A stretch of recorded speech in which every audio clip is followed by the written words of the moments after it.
وَاتْلُ عَلَيْهِمْ نَبَأَ ابْنَيْ آدَمَ بِالْحَقِّ إِذْ قَرَّبَا قُرْبَانًا فَتُقُبِّلَ مِنْ أَحَدِهِمَا وَلَمْ يُتَقَبَّلْ مِنَ الْآخَرِ قَالَ لَأَقْتُلَنَّكَ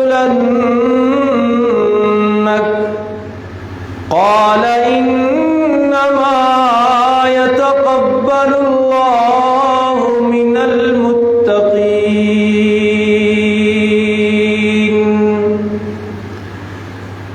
لَئِن بَسَطتَ إِلَيَّ يَدَكَ لِتَقْتُلَنِي مَا أَنَا بِبَاسِطٍ يَدِيَ إِلَيْكَ لِأَقْتُلَكَ إِنِّي أَخَافُ اللَّهَ رَبَّ الْعَالَمِينَ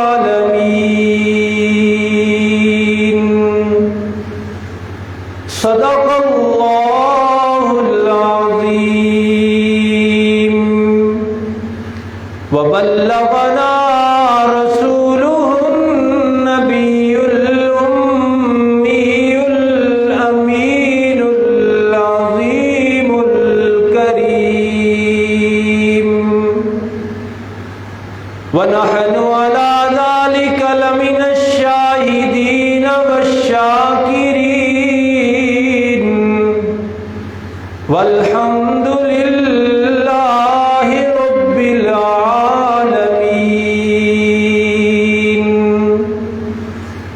اللهم صل على محمد وعلى آل محمد كما صليت على إبراهيم وعلى آل إبراهيم إنك حميد مجيد اللهم بارك على محمد وعلى آل محمد كما باركت على إبراهيم وعلى آل إبراهيم إنك حميد مجيد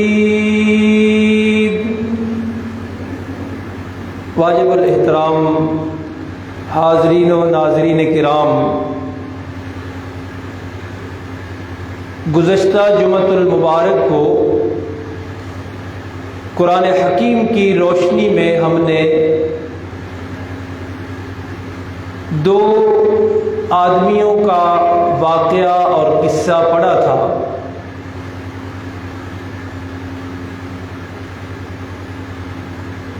ایک مالدار تھا اور دوسرا مالی حیثیت سے اس سے کمزور تھا۔ اس کی تفصیلات قرآن حکیم میں ہم نے پڑھی۔ آج کے اس مختصر سے بیان میں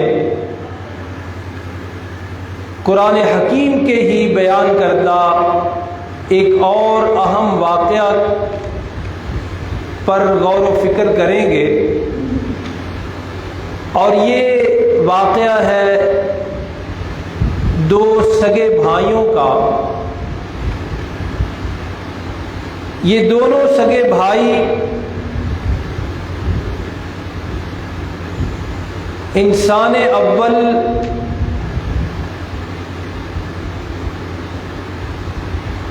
پیغمبر اول حضرت آدم علیہ الصلاۃ والتسلیم کے بیٹے ہیں۔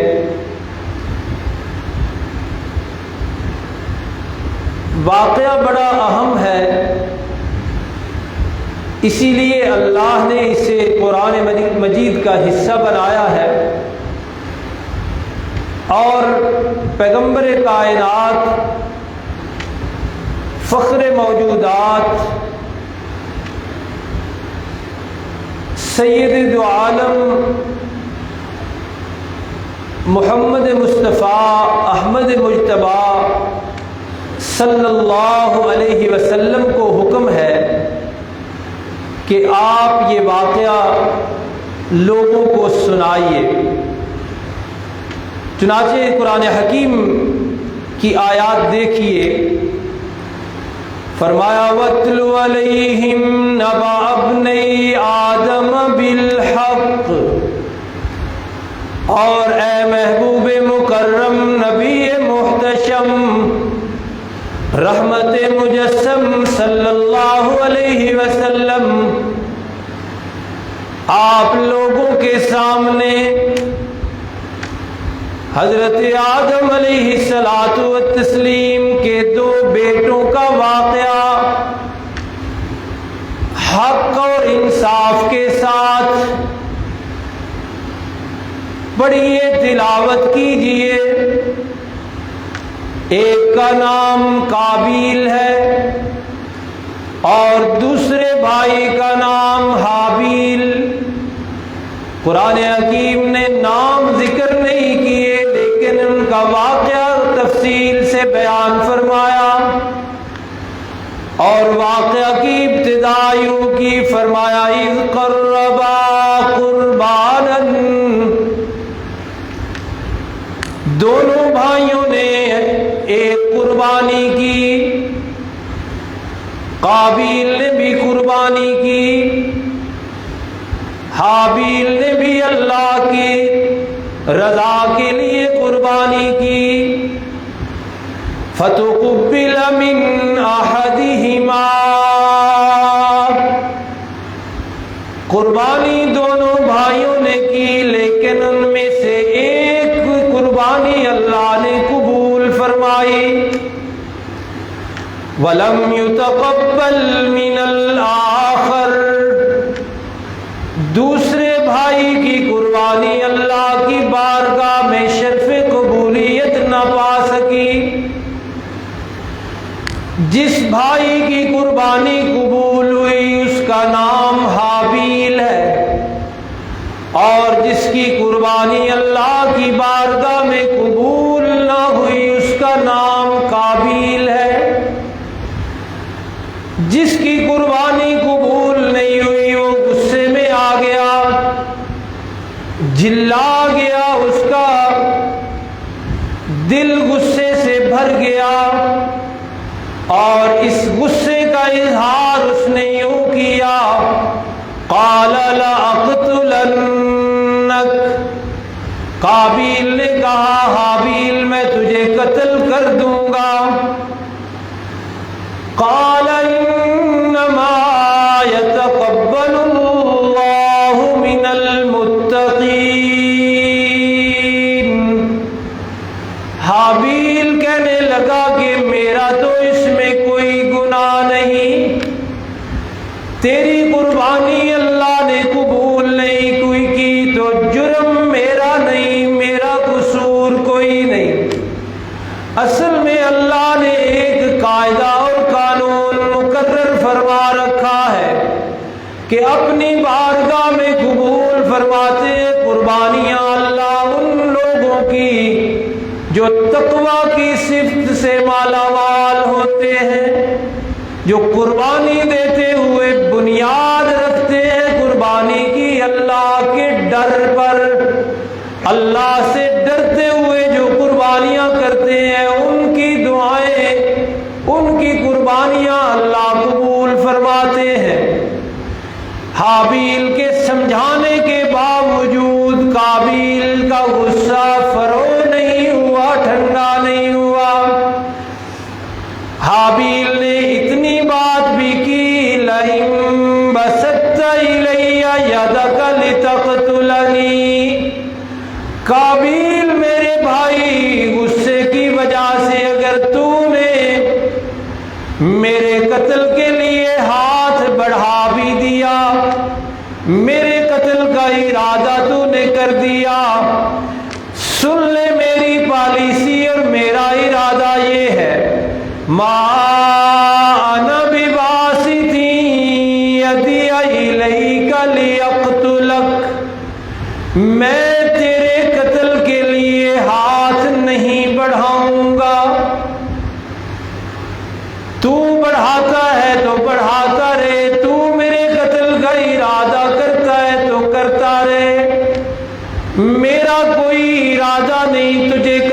کرنے کا۔ انی اخاف اللہ رب العالمین،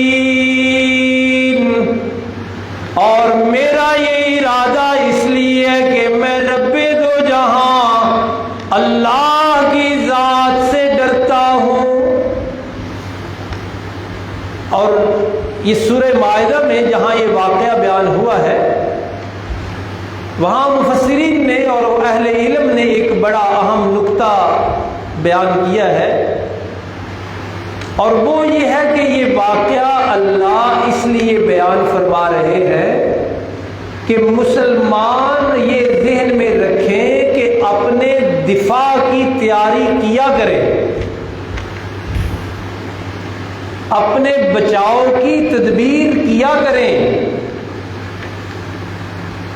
یعنی اور بھی بڑی باتیں ہیں واقعے سے ثابت، لیکن ایک بات یہ بھی اللہ بیان کرنا چاہتے ہیں کہ تم سارے حابیل نہ بن کے رہنا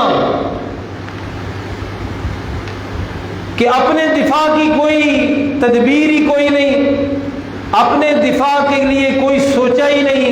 ایسا نہیں ہونا چاہیے، حابیل نہ بن جانا، بلکہ اپنے دفاع کی تدبیر ضرور کرتے رہنا۔ ایک بڑا اہم نقطہ یہ مفسرین نے بیان کیا۔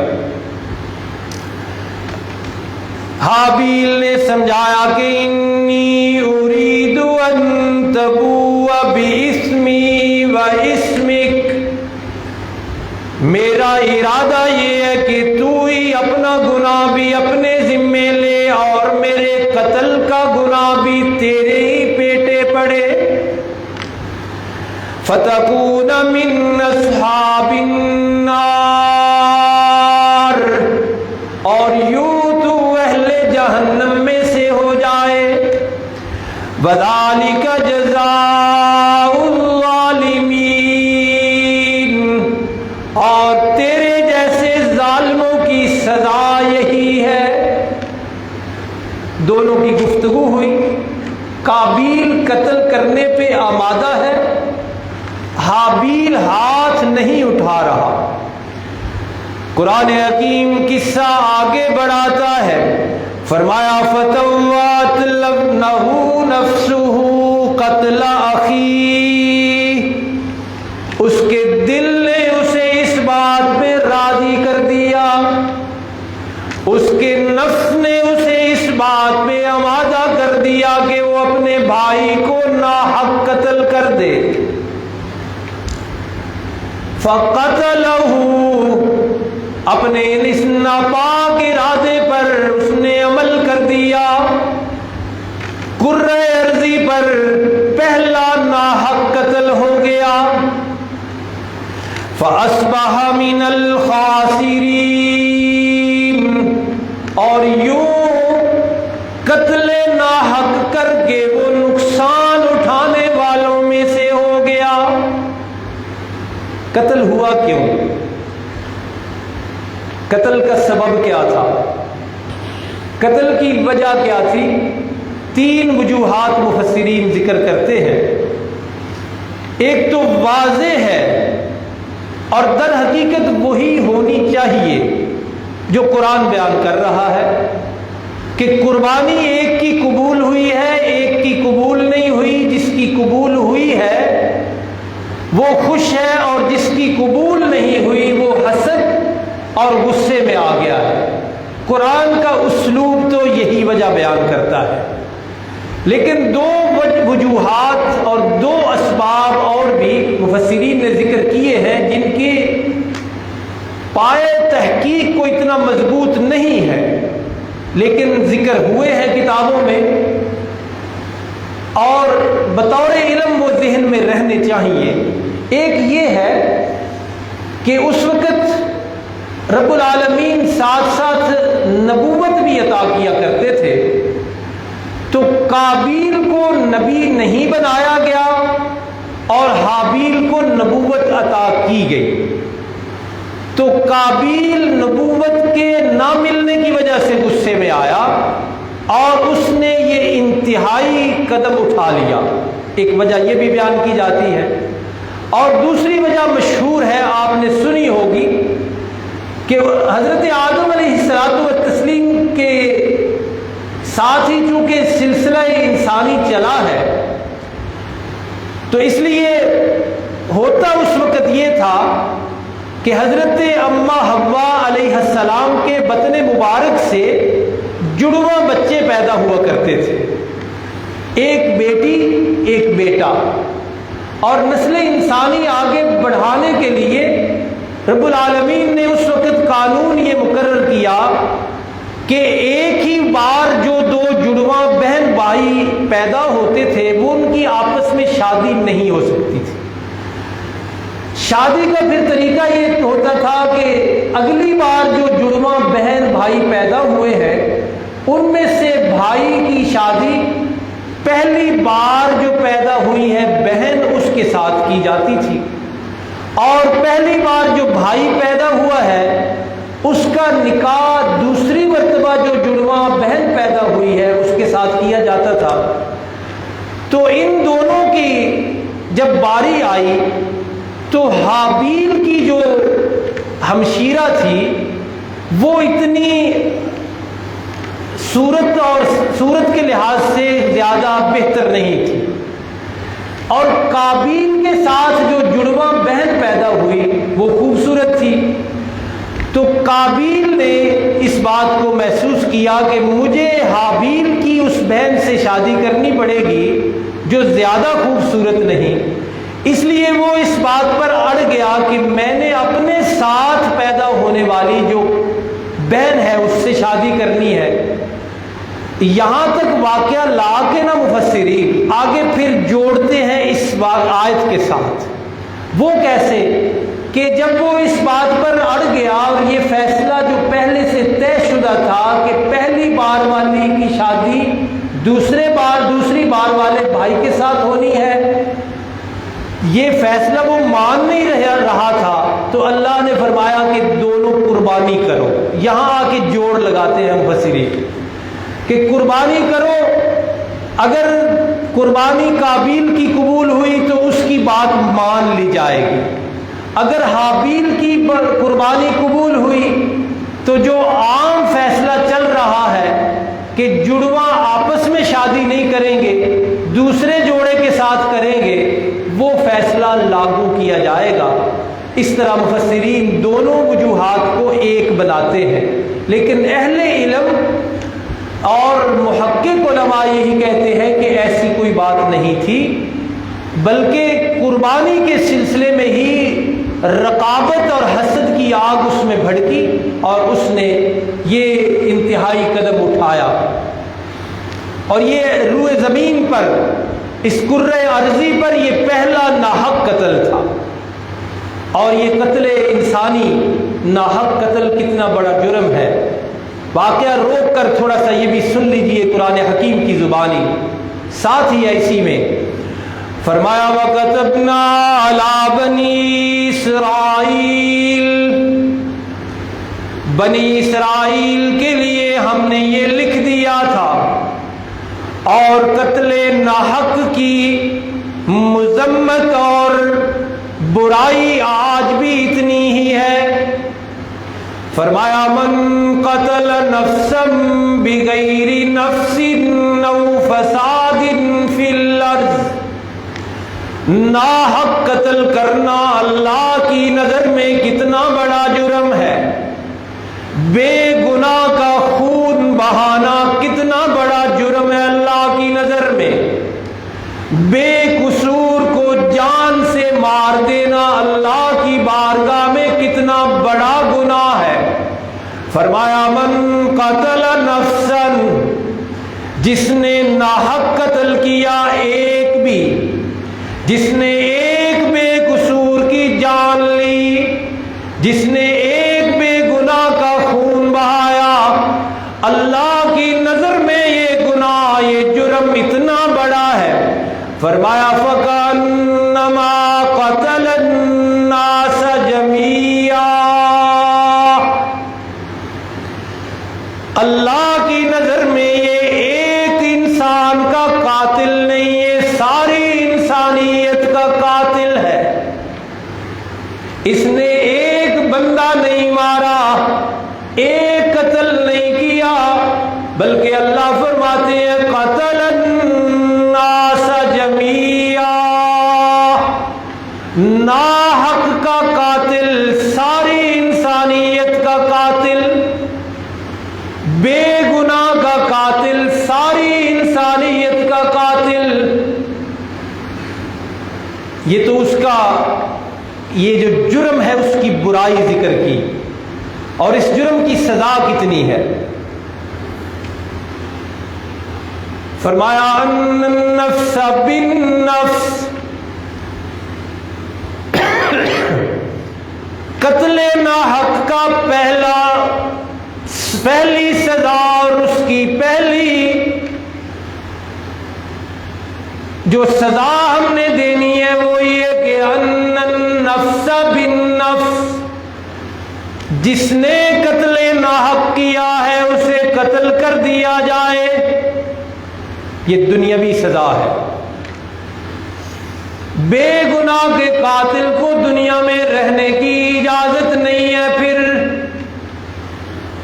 بے قصور کے قاتل کو قتل کر دیا جائے، یہ پہلی دنیاوی سزا۔ اور جو آخرت میں سزا ملنی ہے قرآن حکیم نے اس کا بھی تذکرہ کیا ہے، یہ تھوڑا سا ہی پہلے 5ویں سپارے میں فرمایا وَمَن يَقْتُلْ مُؤْمِنًا مُتَعَمِّدًا،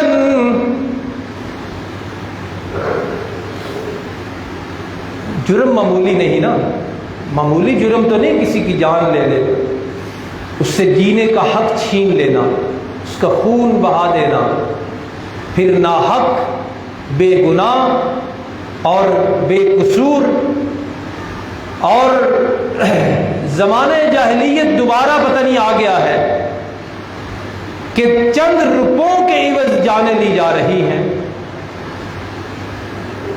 معمولی تلخ کلامی پر قتل کیے جا رہے ہیں،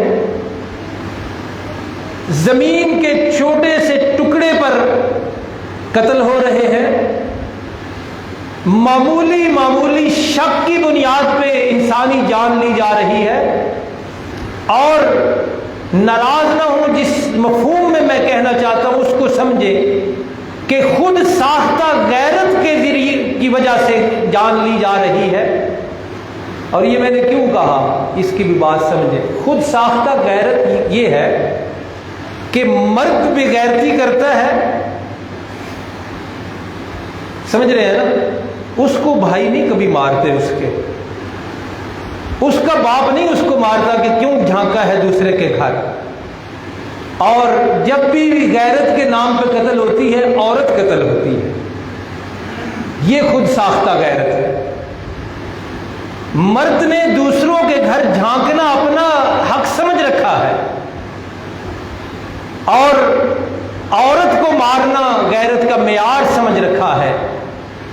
تو بہرحال قتل ناحق اتنا عام ہو گیا کہ کہانیوں کا وقت نہیں، آپ کو معلوم ہے معاشرے میں رہتے ہیں کہ معمولی باتوں پہ جان لی جا رہی ہے۔ تو دونوں سزائیں ذرا ذہن میں رکھیں۔ دنیاوی سزا کیا کہ ان النفس بالنفس، قاتل کو زندہ رہنے کا کوئی حق نہیں، وہ قانون کے دائرے میں آئے اور اسی مرحلے سے گزرے جس مرحلے سے اس نے ایک ناحق کو قتل کیا ہے۔ اور اخروی سزا، آخرت کی سزا کیا ہے؟ فرمایا وَمَن يَقْتُلْ مُؤْمِنًا مُتَعَمِّدًا، جس نے ناحق کسی مومن کو قتل کیا، جس نے بے گناہ کو قتل کیا، جس نے کسی بے قصور کی جان لی جان بوجھ کر، پہلی سزا فرمایا فَجَزَاؤُهُ جہنم، سیدھا جہنم میں، یہ آخرت میں سزا ملنی ہے۔ یہاں صلح ہو بھی گئی، اللہ نے یہ سزا دینی ہے۔ یہاں راضی نامہ ہو بھی گیا، قرآن سچا ہے نا، اس لیے میں کہہ رہا ہوں۔ قرآن کا اعلان یہ ہے فَجَزَاؤُهُ جہنم، ایسے بدبخت کی سزا، ایسے قاتل اور خونی کی سزا یہ ہے کہ اللہ اسے جہنم کا ایندھن بنائیں گے، اور فرمایا خالدن فیہا، اس سے نکلنے کی بھی کوئی گنجائش نہیں ہوگی۔ جرم معمولی نہیں، پڑھا آپ نے کہ ایک قتل ناحق کا قاتل ساری انسانیت کا قاتل ہے۔ پہلی سزا سن لی آپ نے، فرمایا وغضب اللہ علیہ، ناحق قتل کرنے والے کی دوسری سزا یہ ہے کہ اللہ اس پر ناراض ہو گئے، اللہ کے غضب کا وہ مستحق اور حقدار بن گیا ہے۔ اور فرمایا وَلَعَنَ، قتل ناحق کا مرتکب خونی، اس کی تیسری سزا یہ ہے کہ اللہ کی لعنتیں اس پہ برستی ہیں۔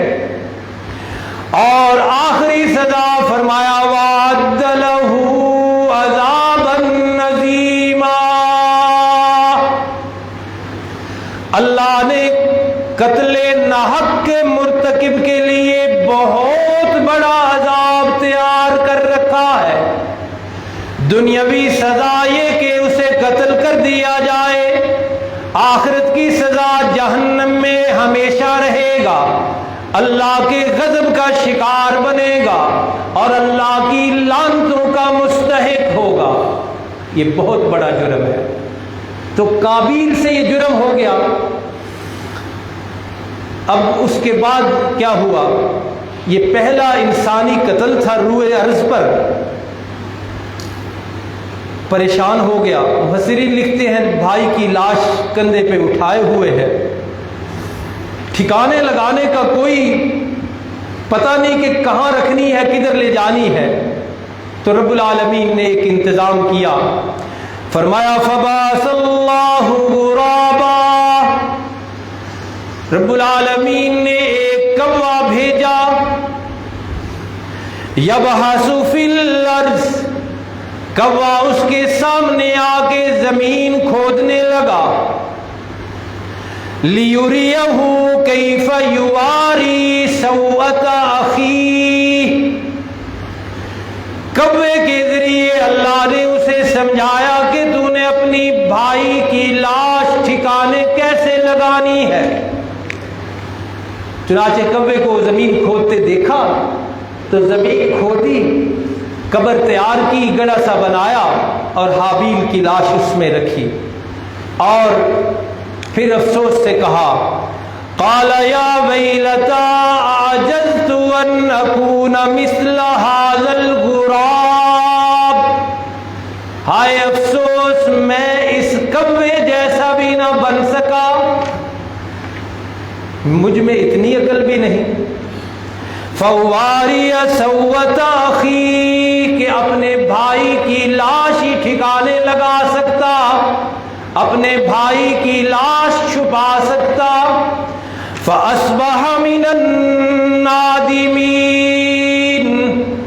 قتل کرنے کے بعد نادم اور شرمندہ ہو گیا، لیکن اس شرمندگی کا کوئی فائدہ نہیں ہوتا۔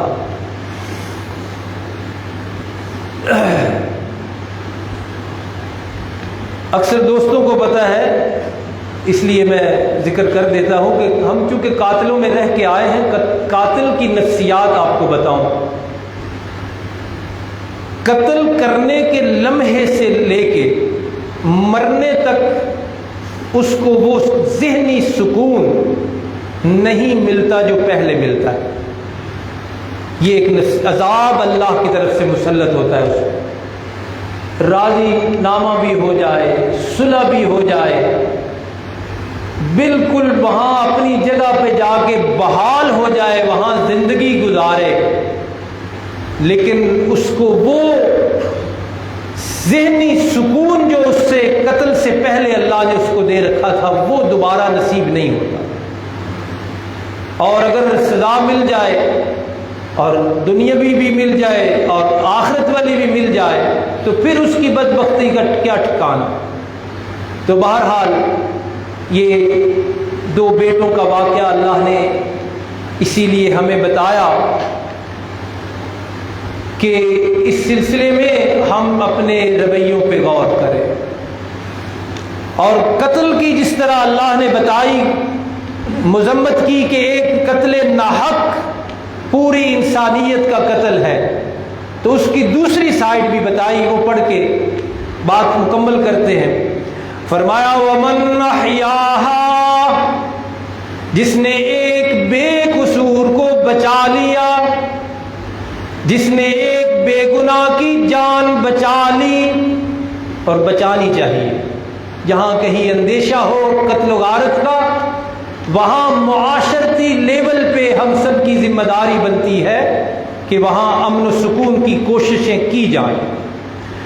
اسی کو قرآن کہتا ہے۔ اور دیکھیے جس طرح قاتل ناحق کو پوری انسانیت کا قاتل قرار دیا ہے نا، اسی طرح بے گناہ کی جان بچانے والے کو بھی کتنا رتبہ دیا۔ فرمایا وَمَنْ أَحْيَاهَا، جس نے ایک بے گناہ کی جان بچائی، فَكَأَنَّمَا أَحْيَا النَّاسَ جَمِيعًا، اس نے بھی کوئی معمولی کام سر انجام نہیں دیا، اس نے بھی بہت بڑی نیکی کی ہے، بہت اعلیٰ کام کیا ہے، بہت اونچا کام کیا ہے، اتنا اچھا کام کیا ہے کہ اللہ کی نظر میں فَكَأَنَّمَا أَحْيَا النَّاسَ جَمِيعًا، اس نے پوری انسانیت کو بچایا، اس نے ساری انسانیت کی جانیں بچائی ہے۔ اللہ رب العالمین ہمیں قرآن و سنت سے روشنی لینے کی توفیق عطا فرمائے۔ اپنا اس مسجد کا ماہانہ درس قرآن انشاءاللہ 1 جون کو ہوگا، بروز جمعرات، بروز بدھ، بعد نماز مغرب انشاءاللہ مناظر اسلام حضرت مولانا حافظ محمد صدیق آزاد صاحب درس کے لیے تشریف لائیں گے۔ اور دوسرا جو خواتین کا درس قرآن ماہانہ ہوتا ہے اسی مسجد میں مدرسے میں، وہ اسی اتوار کو انشاءاللہ صبح 9 بجے ہوگا۔ اپنے زیر حلقہ خواتین کو اس میں ضرور بھیجیں۔ آپ خود غور فرمائیں نا کہ ہم تو جمعے کے جمعے اللہ رسول کی یہ بات سن لیتے ہیں، تو وہ کب سنیں گے؟ تو اس کے لیے ماہانہ ہم نے پروگرام رکھا ہوا ہے، درس قرآن ہوتا ہے، وہاں مختلف موضوعات رکھے جاتے ہیں۔ اور اسی طرح آپ کے اس مدرسہ میں ایک کورس، عالمہ کورس ہے جس کا نام ہے دراسات دینیہ، 2 سال کا یہ کورس ہوتا ہے، وہ شروع ہے، اس کا افتتاح ہو گیا ہے، ابتدائی اسباق پڑھائے جا رہے ہیں۔ اس کا پہلے سال کا بھی بورڈ کا امتحان ہوتا ہے، اور دوسرے سال کا بھی جو ہمارا دینی بورڈ ہے اس کے ذریعے بورڈ وہ امتحان ہوتا ہے۔ 2 سالہ وہ کورس ہے۔ تو اپنی نوجوان بیٹیاں اور بڑی بھی بے شک پڑھے، تو 2 سال گزرتے نہیں پتہ چلتا، لیکن دین کی سمجھ آئے گی اور انشاءاللہ وہ عالمہ کہلانے کی حقدار بن جائے گی۔ تو اس کے لیے آپ کے پاس بہترین موقع ہے، خاص کر سکھے کی شہر میں جو لوگ رہتے ہیں، کہ بہنوں اور بیٹیوں کو بھیجیں۔ اس کے لیے وقت بھی ہم نے بڑا موزوں اور مناسب رکھا ہے، اسکول ٹائم سے ہٹ کر 1 بجے وہ ٹائم شروع ہوتا ہے اور 5 بجے تک کلاسیں ہوتی ہیں۔ اس میں تفسیر بھی ہے، حدیث بھی ہے، اور اسی طرح صرف ناب جو عربی گرامر جس کو کہتے ہیں وہ بھی ہے، سیرت النبی کے اسباق ہوتے ہیں، اور عربی بولنے کا، عربی سیکھنے کا، عربی پڑھنے کا طریقہ سکھایا جاتا ہے، اور فقہ کے کئی مسائل جو ہیں وہ پڑھائے جاتے ہیں۔ قرآن حکیم کا آخری